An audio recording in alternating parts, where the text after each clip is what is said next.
نحمده ونصلي على رسوله الكريم أما بعد صدر مجلس عالي صفات قابل قدر اساتذہ کرام وواجب الاحترام میری پیاری معلمہ اور چمن علم کی بلبلوں، السلام علیکم ورحمۃ اللہ وبرکاتہ۔ آج اس خوبصورت پروگرام میں میری تقریر کا عنوان ہے ماں کی دینی زندگی۔ وہ مائیں پیدا کرتی تھی نمازی، وہ مائیں پیدا کرتی تھی نمازی، گھنی تلوار کے میدان کے غازی۔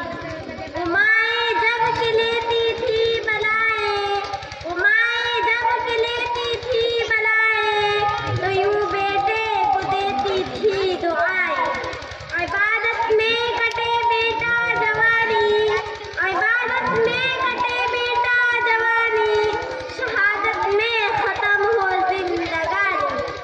گرام قدر حاضرین و حاضرات، یہ ناقابل انکار حقیقت ہے کہ ماں کے سائے آج اپنی پرورش پاتی۔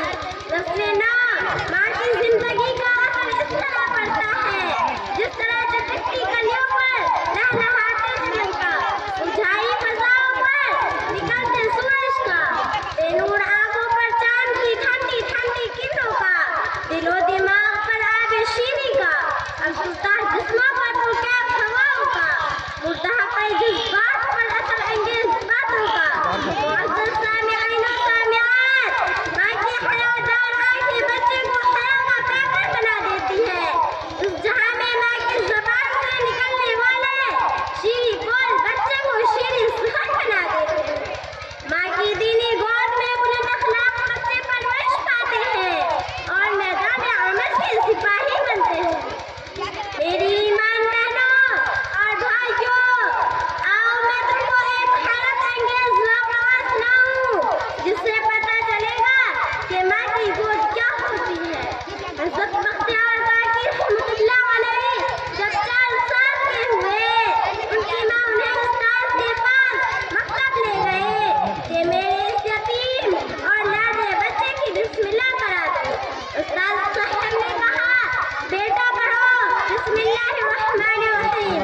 تو حضرت بختیار کاکی رحمۃ اللہ علیہ نے خود بخود اعوذ باللہ من الشیطان الرجیم اور بسم اللہ الرحمن الرحیم پڑھنے کے بعد الف لام میم سے پڑھنا شروع کر دیا۔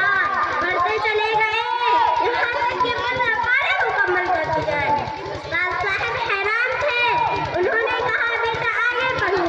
اس پر حضرت بختیار کاکی رحمۃ اللہ علیہ نے کہا استاد محترم، جب میں ماں کے پیٹ میں تھا تو میری ماں نے 15 ہی پارے پڑھے تھے، بس اللہ نے مجھے بھی وہ 15 پارے یاد کرا دیے۔ میری دینی بہنوں اور بھائیوں، اس وقت